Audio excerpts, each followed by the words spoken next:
नमस्कार।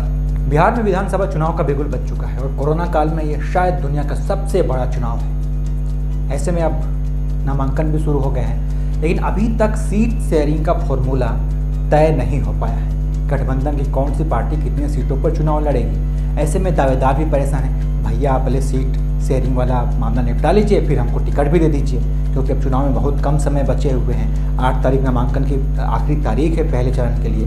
लेकिन गठबंधन में अभी बहुत कन्फ्यूजन है, सॉल्यूशन का पता नहीं। ये चल रहा है अभी फ़िलहाल बिहार की राजनीति में। सबसे बड़े गठबंधन की बात करें तो एनडीए, जिसमें कि बीजेपी है, जेडीयू है, हम हैं और एलजेपी है। हालात ये है कि इस गठबंधन में 2 गठबंधन बन गए, एक नीतीश कुमार का हम के साथ और एक एलजेपी का बीजेपी के साथ में। एलजेपी कह रही है कि भाई जितनी सीटों पर चुनाव लड़ी थी पिछली बार 40 से ज़्यादा सीट उसे चाहिए इस बार भी।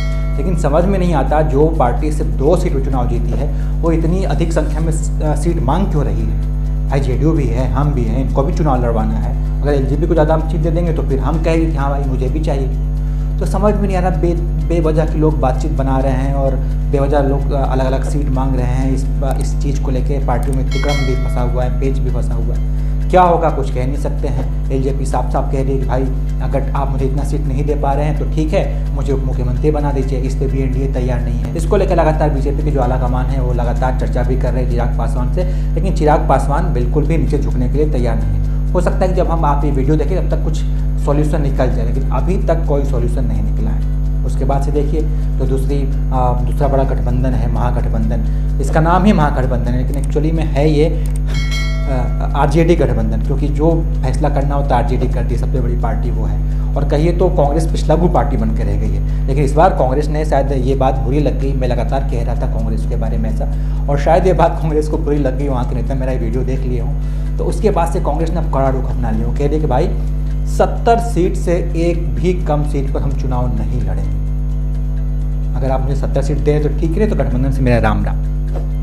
तो वहीं आरजेडी भी बिल्कुल झुकने के तैयार नहीं। बोले कि ठीक है भाई, आपको 24 घंटे का अल्टीमेटम हमने दे दिया है। अगर आप इतने घंटे में तय कर ले रहे हैं कि आप हमारे साथ हैं कि नहीं है, तय कर लीजिए। 70 सीट हम आपको नहीं दे पाएंगे। देखना यह है कि कांग्रेस क्या करती है। इसके अलावा बहुत सारे छोटे छोटे दलों ने भी गठबंधन कर लिया है। उपेंद्र कुशवाहा की पार्टी ने बेचारे, उनके साथ तो हालत ये हो गई कि आगे कुआ पीछे खाई।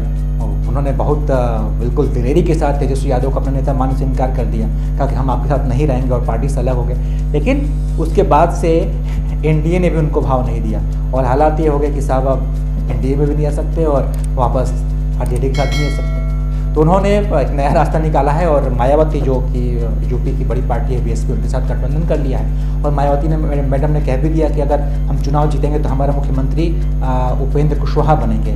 ठीक है भाई, सपना देखना अच्छी बात है, सपना देखिए, बिल्कुल देखिए, लेकिन भाई बनेंगे कैसे? आप सोचिए ना, उपेंद्र कुशवाहा की राजनीति अभी इतनी परिपक्व नहीं हुई है कि वो अभी इतनी जल्दी बिहार में बहुमत के आंकड़े तक पहुंच जाएं और मुख्यमंत्री बन जाएं। खैर, सपना देखना अच्छी बात है। देखिए, उपेंद्र कुशवाहा कहते भी हैं कि इस समय बिहार में ऐसे हालात हैं कि लोगों के पास विकल्प नहीं है, या तो उन्हें लालू यादव की पार्टी आरजेडी को वोट देना पड़ता है या फिर नीतीश कुमार को वोट देना पड़ता है। ऐसे में वो एक तीसरे विकल्प के तौर पर सामने आएंगे और लोग उनको मौका देंगे। खैर, ये देखने वाली बात होगी। वहीं छोटे छोटे जो पार्टियाँ, उन्होंने भी अपना अपना गठबंधन कर लिया है। पप्पू यादव की पार्टी ने गठबंधन कर लिया है चंद्रशेखर आजाद की पार्टी से।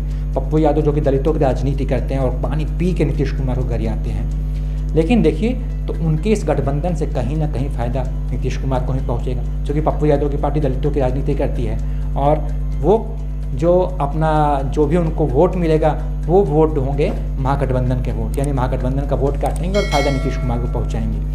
तो ये कहानी पप्पू यादव की मुझे नज़र आ रही है। वहीं आप देखिए तो एआईएम ओवैसी की जो पार्टी है, उन्होंने भी कुछ आंचलिक पार्टियों के साथ गठबंधन किया है। तो कोई मिला के उनका भी कोई भविष्य नहीं है। वो भी एक तरीके से कहिए तो वोट काटेंगे और किसी न किसी पार्टी को नुकसान पहुंचाएंगे जहां से भी वो चुनाव लड़े।